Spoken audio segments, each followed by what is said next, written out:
the 18th. I had to look on my computer to find out for sure. And it's about a little after 1 o'clock, a little bit later today. Um, I was doing my afternoon yoga routine. In the morning, for those interested, um, in the morning, right about, I guess by that time, it's inching closer towards 5 in the morning.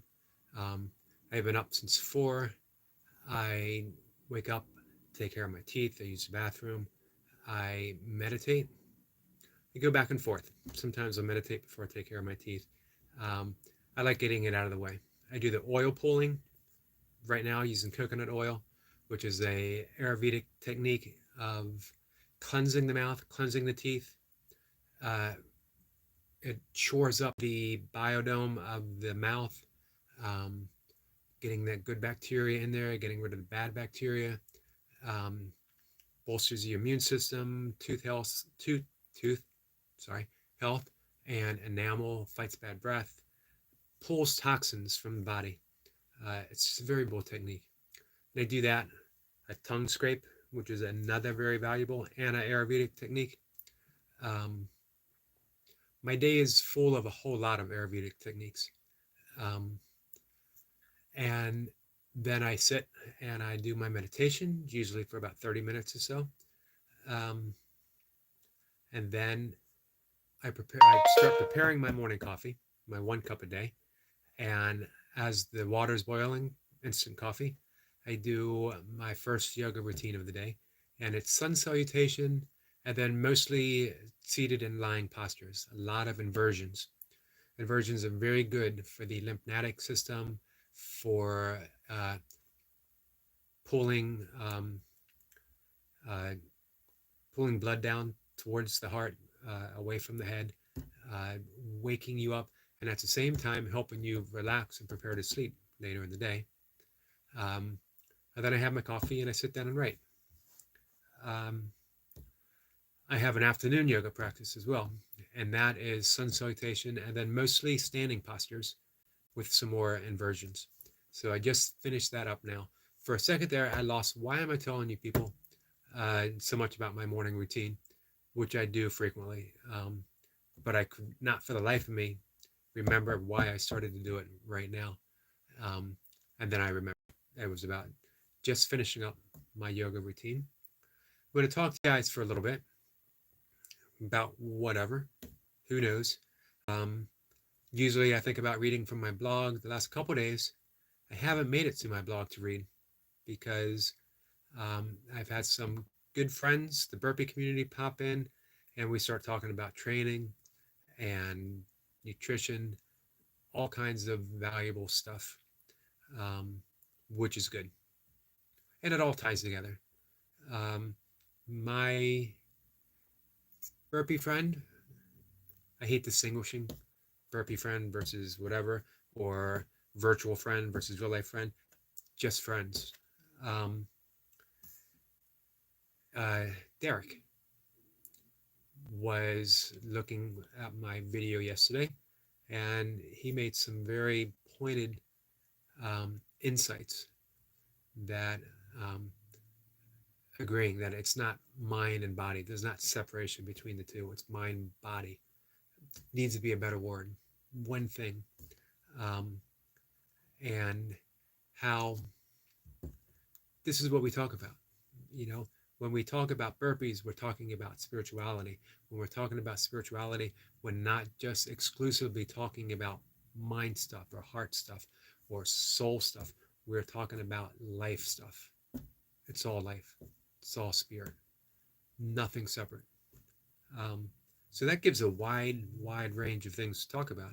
Um, if you don't categorize it so specifically. And why should we? We don't have to. We don't have to tell ourselves stories of the way we believe things are, although we do. But we don't need to believe those stories on how things are. We can hold it lightly. One of the 4 intentions in my meditation practice, the practice that I teach, primordial sound meditation. It's a mantra-based Vedic meditation. Um, one of those practices is at the end of meditation when we're in that nice silence, stretched out to infinity. Um, we enter an intention. The last intention that we enter is lightness of being, because we want to invoke that essence of who we really are, which is just simply lightness of being. Um, and that is not taking our story so seriously. Yes, we're going to tell stories, we're going to narrate, we're going to categorize. We don't necessarily have to believe them. Let things go, let them lie, let things be. See how it unfolds, see how things develop. Um, Most specifically, training, burpees, we don't always need one more rep. Funny me saying that because I chase reps. What I'm saying is get one more rep if we can. Hey, Barefoot, how are you? Appreciate you being here. I'm actually just now, for whatever reason, talking about something you and I have discussed quite a bit, which is chasing reps. Um, and the why we do it. It's absolutely, nothing I say is definite. Um, I'm not saying do this, don't do that, or anything like that. But why do we chase reps? Um, we think we need another rep. We think we're going to be better, fitter, stronger. And so we do. Looking forward to seeing your uh, sprints. I know parts of Europe is getting a heat wave, so it seems like you're missing that, and you're getting some rain and some little bit of wintry weather, which is certainly better than a heat wave, I think. Easier for people. Um, so chase reps isn't a bad thing. I chase reps. I'd rather get 239 than 240, or I'm sorry, I'd rather get 240 than 239. I'd rather get 250. But let things lie, let things lay. Um, 239 reps doesn't mean you're less fit than getting 240. It means the body that you have today, the sleep that you had that night, the fuel that you had yesterday, the uh, workout, the effort that you put in the day before and the day before that and the day before that, all of it comes to play to what you can do right now. Do that. Simple. Do that. Whatever that is. It might be 239. It might be 240. You might get to 239 and all of a sudden everything opens up. You see you have a minute left. Go for it. So saying, don't chase reps doesn't mean don't chase reps. It means don't tell the story about chasing reps. Don't believe that it's better to do so than it is not to do so. Don't believe that one number is better than another number.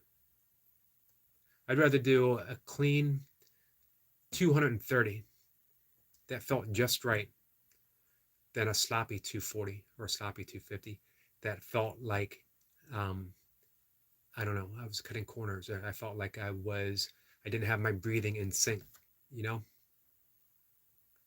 So I'm going to read some of this out loud when I remember. And barefoot burpees. The problem with chasing rep numbers is it can be a deceptive metric of performance. Absolutely.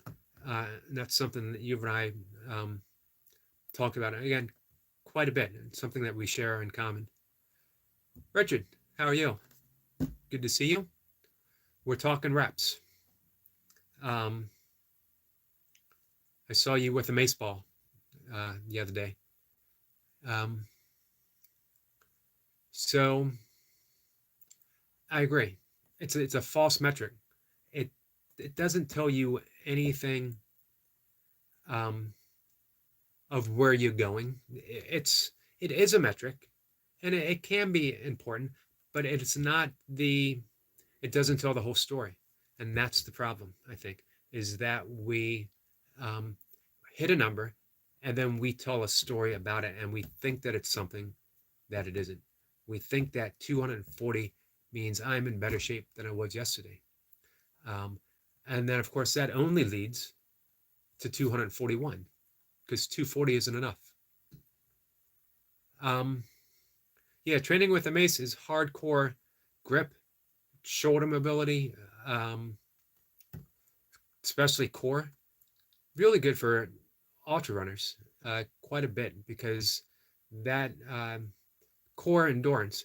You see people uh, near the end of a race with that bent over posture, and we need to avoid that at all costs. Probably one of the smartest things any ultra runner can do is strength train, and yet some of them seem adverse to it, especially the middle of the pack or the back of the pack, because they don't believe they need to do much besides running to be any better. If you're middle of the pack, why do you need to be better? And it's not the essence of being better. Duncan, how are you? Um, we're back talking training. We're talking about chasing reps. This is another topic that Duncan and I have talked about. Um, and let's see. Right, it is a metric, barefoot, but it's not the end all be all. It just it becomes more more of a reflection than it is. Um, and of course, we do that with quite a bit of things, not just chasing reps. Um, Richard could probably say this as well. Chasing miles in training. You know, I know some ultra runners who never go over 20 miles in a training run. I know some who do 30 miles in a gale. Um, it's what works. Don't tell the story that 30 miles is better than 20. If you can do 20 and feel better for having done it, you recover better, you train harder. If you're not recovering from your workout, you're not getting better. Recovery is everything. Um, hey, Gus, how are you? Hey, actually, I didn't know that you could do that. I did not even know that I had an icon anywhere near my page. Um, my longest ultra is 100 miles, um, two buckles, many more attempts. I have DNF'd, did not finish more 100-mile races than I completed. And I am grateful for every one of those DNFs because I was out there um, enjoying every step. I was in some wild territories. I was on the trail. I was breathing in clean air. I was in the ultra community. Um, let's see.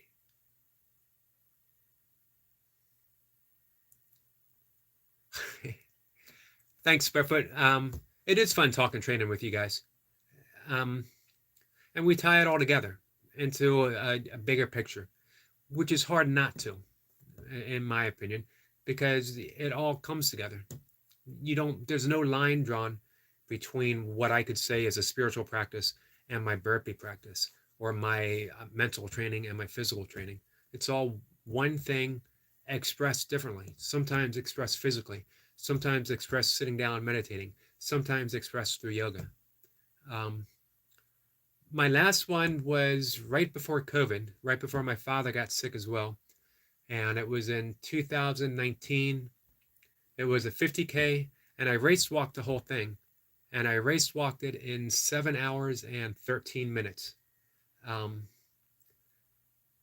every I'm horrible at math, horrible with numbers, but ask me what time I finished the race, bam, and I will give you the exact number in an instant. Um, I'm a bundle of contradictions as far as don't chase numbers, but I got 240 whatever today. Um, you know, it's about accepting that paradox. But as Barefoot and I were saying, no need to believe the story that we told about it. That lets you open for everything. That lets you open to express whatever. Express burpees as many as you can get. Express running as often or as much as you want. Just don't make up a story about it. Or if you do make up a story about it, know that it's a story. If somebody were to say, what's the essence of meditation, of stillness, of silence, of spirituality, of yoga, it's holding things lightly, not believing the story behind it. Um, yeah, I confuse my races too, Richard. The name of races. I I DNF'd 300-mile races before I finished my first, and that was about 2 weeks after my 50th birthday. It's kind of cool that I actually DNF'd those 3 races because it meant something to me to get it after the age of 50. Um, and then the following year, um, I did 100, and I had a drop at about mile, I think it was about mile 70 something, because of a family issue. And I had to step off the trail and take care of some stuff. And then it just wasn't enough time for me to. 2 weeks later, I went out and got my second buckle um, to make up for it. So I was really happy hitting 70 miles and then in a race, and then 2 weeks later, hitting 100. And then I DNF'd a bunch more after that. Um, that's a good question, Duncan. I don't know if it's a matter of agreeing or disagreeing, uh, as so much as it is, does it resonate? And some don't resonate with me. I don't like the essence of most of my practice is non-duality, which simply means not two. Seeing the unity of the world, experiencing the seamlessness. And you do that through self-inquiry, asking ourselves, who am I? What am I? Where am I? But not accepting any single answer. If I say, who am I? And something comes up, who am I? I'm a burpee practitioner. Well, who am I if I don't do burpees? If I say, who am I? And the answer comes up, an ultra runner. Well, I'm not doing ultras anymore. So then who really am I? Eventually, we get to silence. And that's who I am. I'm the silence that holds every answer. The capacity, emptiness. As they say in the Heart Sutra, form is emptiness, emptiness is form.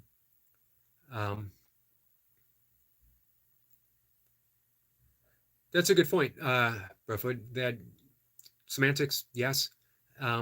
That spirituality, that word bothers a lot of people because it implies a seeker. And to be a seeker means that you're looking for something that lies outside of you. But I like the term spirituality because it's an all-purpose word. And to me, philosophy means thought, things that I think, things that I believe, but I might not hold to be true. So I can explore every different type of philosophy. And the question is, does it resonate? Different forms of spirituality, which means different stories of spirituality. Does it resonate or doesn't it? And that's really the key. So action and the search. The key to me, if you look in the Bhagavad Gita, if you look in the Tao Te Ching, it is always comes back to the essence of there is no doer. There's no single self that is doing all this. There's no actual seeker that exists. The seeker is the salt. Am I using that word right? Salt. The seeker is that in which they are looking for. That's non-duality. That's one thing. That also lets us off the hook because it's right here. Everything we're searching for is right here. And again, that comes back to the original topic, the futility of chasing reps. Because what you're chasing is a quality. It's not a number. We're chasing fitness. We're chasing being fit. More than that, what we're doing is expressing the fitness we have today. That's it. That's if I have a burpee philosophy, a training philosophy, is that we're expressing the fitness that we have right now. Through doing that, there's going to be a different fitness we have tomorrow. Better? I don't know. Do we have to make things better? Or can we just let things be as they are? And the reflection of what we do is the answer. You know, again, am I more fit now than I was when I was running ultras? And I ran them a lot. For a number of years I did an ultra a month, much the same way that I do burpees, overdoing, overdoing every single thing that I do. Um, exactly, the chase is important, um, but the number isn't. Meditation is important, but the end result of meditation is the answer, not the question. Or maybe it's the other way around. Meditation is the question, and there is no answer. Um, actually, my scientific brain, which I get from my father, who was a science teacher, and I'm not even close to his league of scientific thinking. Um, see, that would imply the split between the two, that I have a scientific side and a spiritual side. Um, and in truth, I have a curious side. I have a intuitive, spontaneous side, and it's everything. It's not even a side. Um, so my curiosity is piqued through exploring spirituality.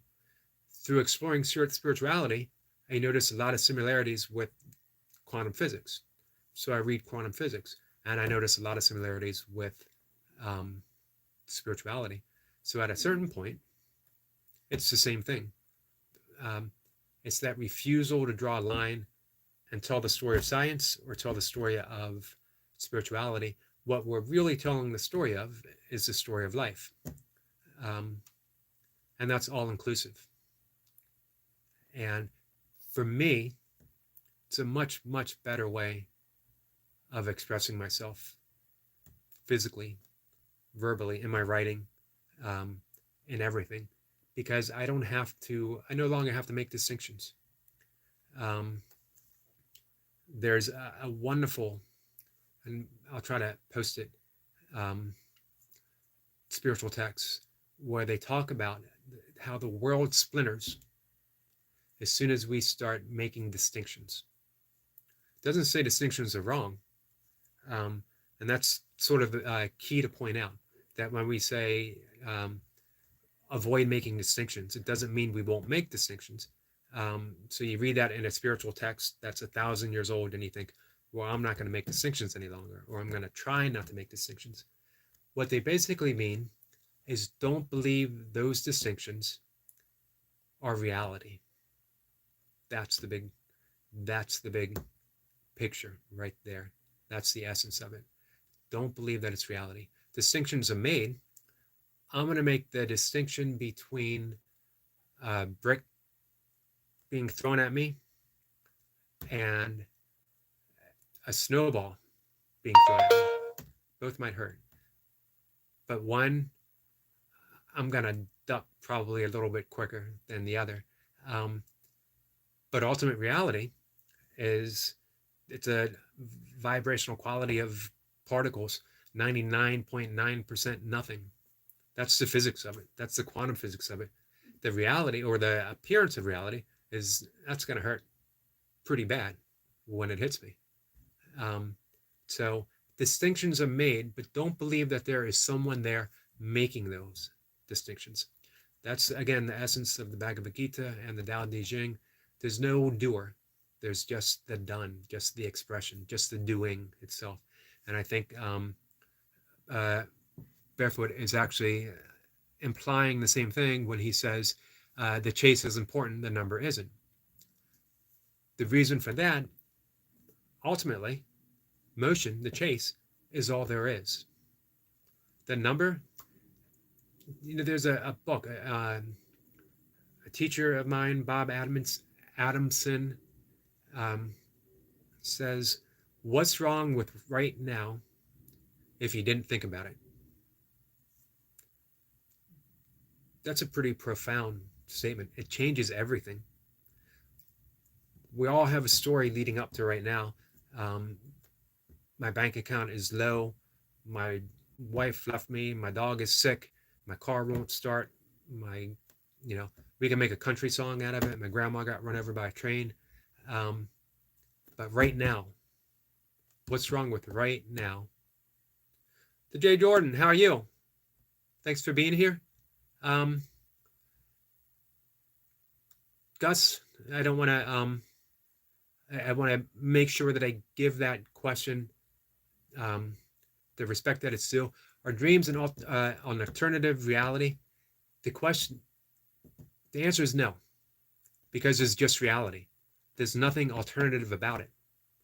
It's another reality that we experience when we dream.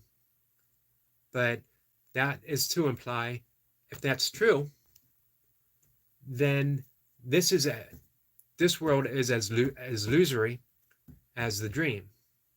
What's alternate? If dreams are an alternate reality, then that means this is an alternate reality. It's just reality. It's just life being expressed. And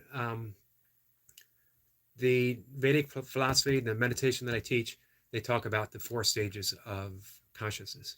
We have the waking everyday state. We have the dream state. We have the deep sleep state, which is as close to death as we can experience while not being dead, because it's the absence of recognition of being aware. Awareness is still there, still present. If it wasn't, we wouldn't wake to it. And then we have Turiya. Turiya is the 4th state of consciousness, and it's that deep, deep awareness that is never absent from any situation. It's the capacity to hold every situation.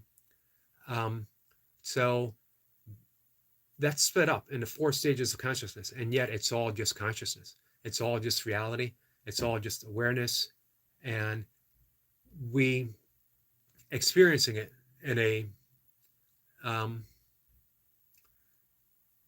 hallucinations are experiences of the brain within awareness, if that makes sense. And I've had a few experiences with hallucinations through some recreational activities in the 80s and 90s. So, good point, Breathwood. It's real to them. A different window looking through reality is a beautiful and apt way of describing it, Breathwood. Absolutely on the nose, point on. It's awareness. It's the same with hallucinations. It's the same with dreaming. It's an experience through consciousness. Hallucinations are an experience through the brain. I think there should be a distinction made between an hallucination of the brain and the experience using hallucinogens, which actually do open up consciousness to deep and far-reaching different expressions. A good person to talk to this with, Paul from Oregon, and his reading of Philip K. Dick, who did both hallucinogens and was schizophrenic and had some deep insights into both matters that he wrote about. Let's see.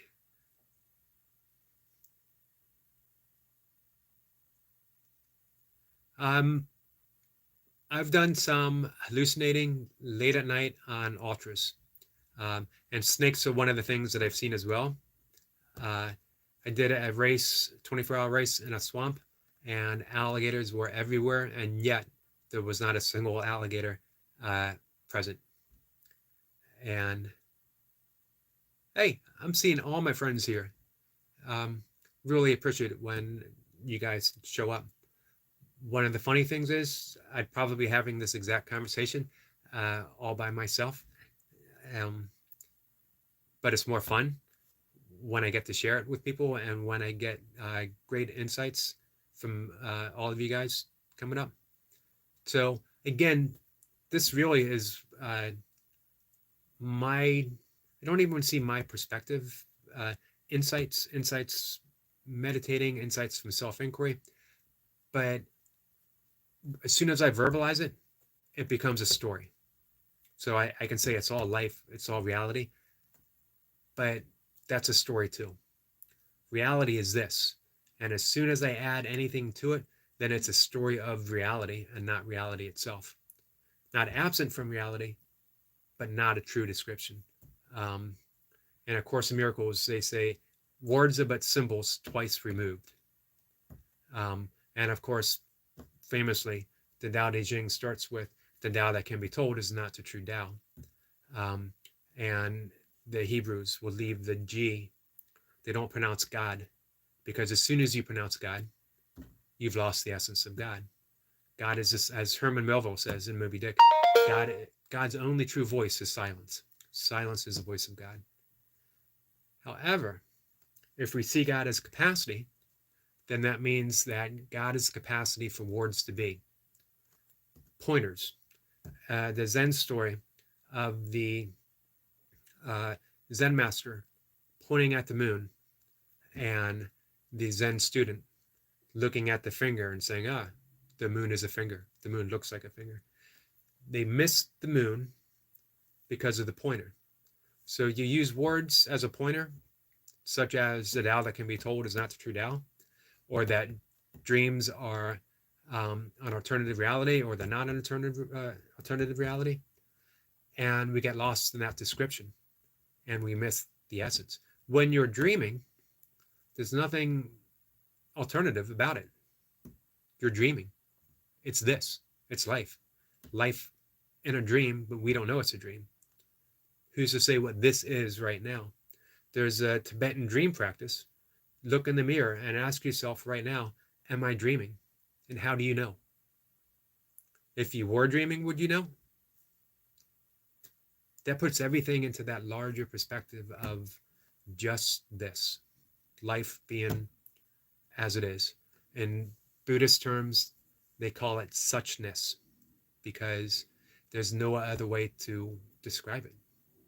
This essence, suchness.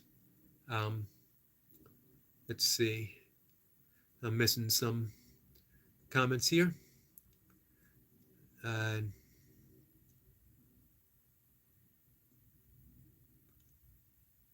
right, guys. My mind hit a blank, which happens quite frequently. And then there's that sudden jump start, and I go off on a whole nother spiel. So,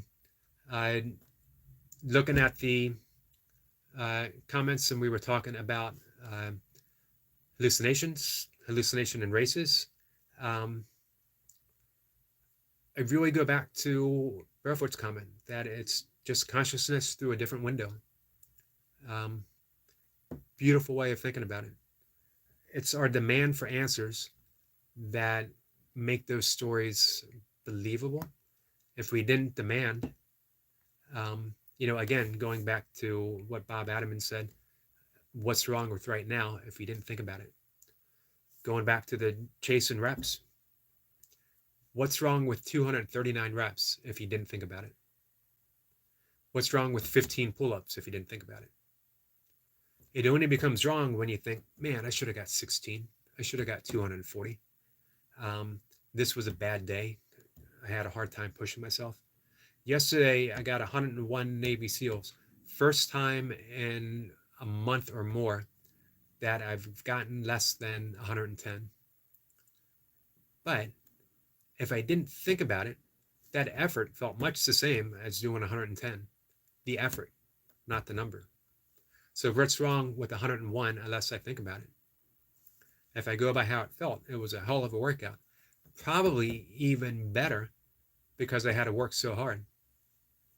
I'm sorry, Duncan. What was the question?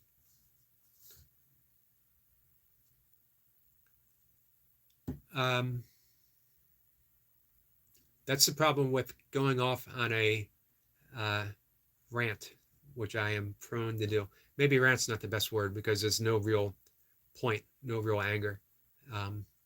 It's just, I actually prefer, especially when I have you guys here, I prefer thinking of it as a dialogue because we're all going in this unique expression of consciousness together, coming with these different thoughts, these different questions, these different answers that we can easily dismiss. Spontaneous workouts. It's funny because I almost said I try.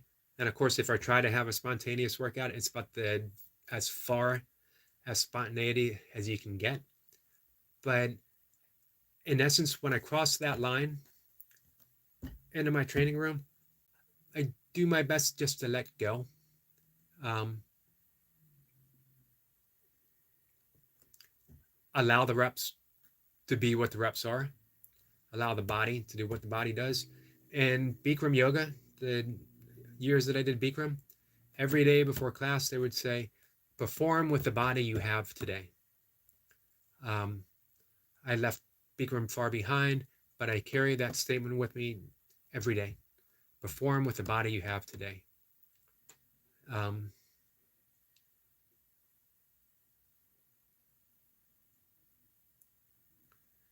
and there you go. Graf, you've summed it up as well as can be summed. Uh, some philosophers actually believe that we live in a simulation. Um, some actual deep thinkers, some philosophers, neuroscientists, neurophysicists um, believe that quite strongly. And we actually have no proof that it isn't so. However, I think there's an awakening.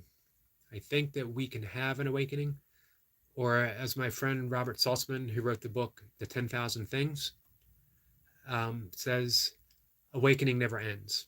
So we have that glimpse, and it just grows and it grows and it grows, and we see it, we're experiencing it through different ways.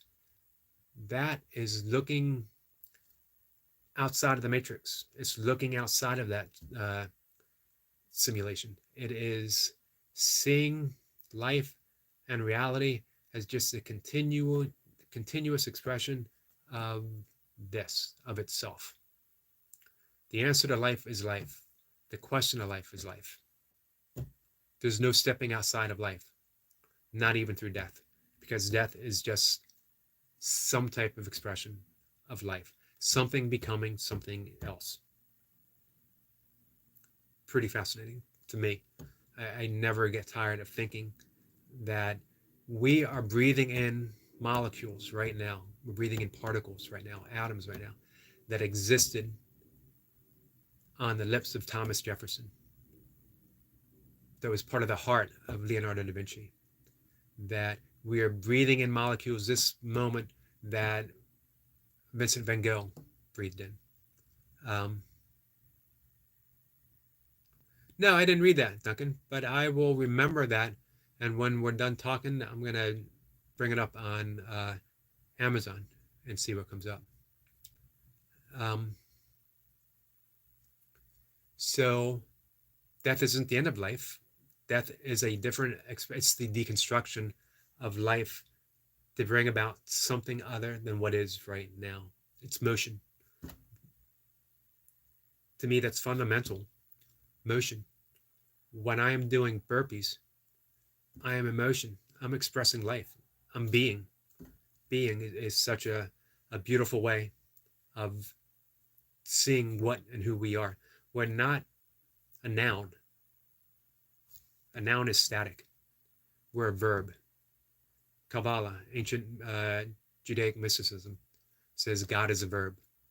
We are no less the verb ourselves. We are no less than God ourselves. We are an expression of life continuously. We're never static. There's always something moving. And yet, within that motion, the very heart is stillness itself, the capacity for all that motion to be. And it's not separate. It's not two different things. It's one thing.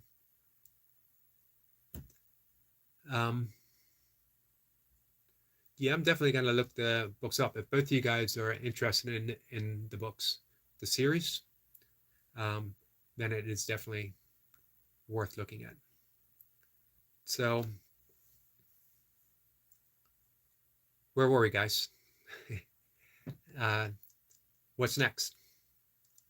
What do we have to discuss when you get to the point that life is motion, that we're verbs? What's left to discuss except for everything? Because nothing's left out. When your capacity for motion to be then everything's pretty wonderful. Everything is pretty awe-inspiring, astonishing. One of my favorite words, astonishing. Um, to be astonished every single day, that's a spiritual practice to cultivate. That you can do a pull-up, you can hang from a bar and explode your body over into a muscle up. That's astonishing. You've defied gravity for just a moment.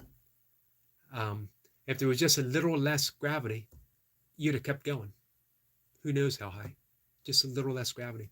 Life has to be just the way it is for you to be able to do that. That thousands, more than thousands, billions of years ago, a single cell creature had to climb from the ocean and look around before it headed back in. That had to happen for you to do a muscle up, for you to do a single burpee. That the singularity of energy had to expand at such a rate, creating time and space as it happened, in order for us to have this conversation right now. What can be more astonishing than that? And is there any other way of showing how grateful we are than doing what we do? I think it was Meister Eckhart, the German Christian mystic, 16th century, maybe the 17th century, maybe the 15th century, who said, if all you ever say is thank you, that prayer alone would be enough. My thoughts are, it doesn't have to be thank you on your knees, verbalize. When I see, Gus, when I see you do a muscle up, that's you saying thank you to the universe, to God, for being able to do what you do. That's the most profound way to say thank you, is to know yourself as motion and to express it in a way that brings you joy, that shows the effort and appreciation of what you're doing. And if for some reason you fail to get that rep, I fail to get an extra burpee, or whatever, it's not because of lack of gratitude. It's not because of lack of appreciation. It's because we put it out there. We said thank you. We were so thankful that we tried the impossible. We tried for one more. We tried for that final exertion in that last little moment that we had. When we take that last breath, the very last breath, I was with my father when he took his last breath. I had his hand in mine. That last breath, he didn't have to say it. It was thank you for all the other breaths that ever came before. 240 burpees, that's a way of saying thank you for 239 burpees. It has nothing to do with 241. It has everything to do with 240 and 240 alone. Thank you. I was able to do this. I was able to take that deep breath. I was able to contract my muscles. I was able to hit the ground. I was able to bounce up. Gravity was on my side. Gravity lifted me. There's such a thing as gravity that allows me to do this. I don't need to stop and dissect that and say thank you for every one of those things. I just need to do a burpee. And that alone is the biggest thank you ever. That muscle up is the biggest thank you ever. Running an ultra, running 100 miles, doing it as often as Richard Run Trails does. That's the biggest thank you for being alive that I can possibly think of. And you don't need to have a training program for that. You don't need to write that down, although you see me do it in my notebook every day. But that's part of it. Whatever you do, there's absolutely nothing wrong with it. There's nothing wrong with not doing squats and doing a busy dad style session. There's nothing wrong with doing squats in your workout. You're doing it all right because you're saying that big freaking thank you. Man, that was a rant. Because again, that just, to talk about that, because I can do it, just fills me with so much joy that I really can't even hold it in. astonishment. Live your life as if you're constantly amazed, because if you were to stop and think about it, you would be constantly amazed. Do your workouts as if you're constantly amazed, because it's an astonishing thing to do. Um, Even watching, you know, when I watch Gus do a muscle up, when I watch Barefoot Burpee do every freaking thing that he does, when um, Richard does his low key spitting homie. Thank you. I appreciate that.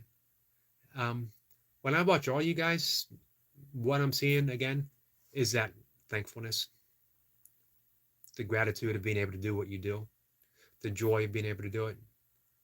Um, it's just incredible. And, we've talked about this before. Actually, I've talked about it a bit with Gus. We've talked about the difference between inspiration and motivation. That it doesn't mean motivation doesn't serve. That's just not a point to it. But to live inspired, that's inspiration. Everything comes from inspiration, in spirit, in breath. We were inspired to be here. We were a thought in the mind of God to be here.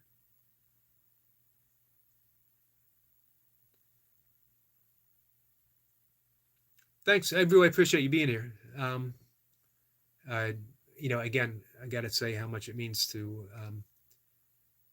have my friends come and to join me in a dialogue and a conversation.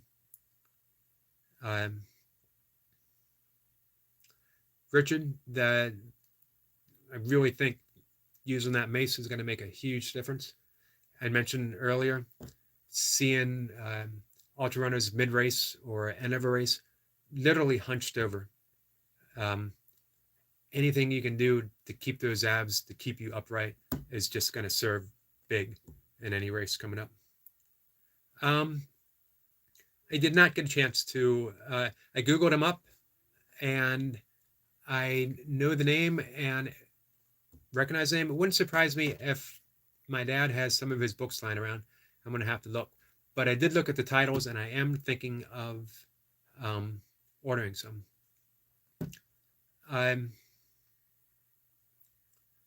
About inspiration, I started a Buy Me Coffee account for fun and for money. And today, somebody paid me $15 on something that I wrote. A thought in my mind that wasn't there. I have no idea where it came from. It wasn't there, and then it was. And then it came up on my computer screen as I was typing. And $15 show up in my account. That's inspiration. Nothingness, and somehow there's something. And I have no idea how it works. From nothingness, something. There we go. We have the description of the universe. Nothingness, something. And the two aren't different. It's the same thing. You always go back to the Heart Sutra, probably the most quoted sutra in all of Buddhism. Form is emptiness. Emptiness is form. It doesn't say that one thing is becoming the other. It's saying it's the very same thing. So, all right, guys. My goal has been to wrap things up before an hour. Yesterday, I brought it in for a tight 30 minutes. Today, a little bit longer, but I'm not going to wrap it up in 15 minutes. I saw it fast approaching, and it would have to be a high and a dash, and that would be impolite. But I am going to say goodbye and give a big thank you, guys, for being here and encouraging the strangeness of my mind to express itself. And I hope in some way that the strangeness of your minds are going to be expressed in a unique way coming up. That's sort of the burpee way, the burpee community way of saying namaste. The weirdness within me salutes the weirdness within you. Um, and, that's it. So, all right, guys, thanks. I appreciate it. I will see you guys tomorrow for burpees and again to do some talking later. I'm going to YouTube, or I'm sorry, I'm going to go to Amazon and I'm going to look up Duncan C. Clark again, and I'm going to look up the title of the books that you guys were talking about. If I forget, send me the titles in the description, and because I will forget probably unless I do it right now. All right, guys, thanks again. Take care.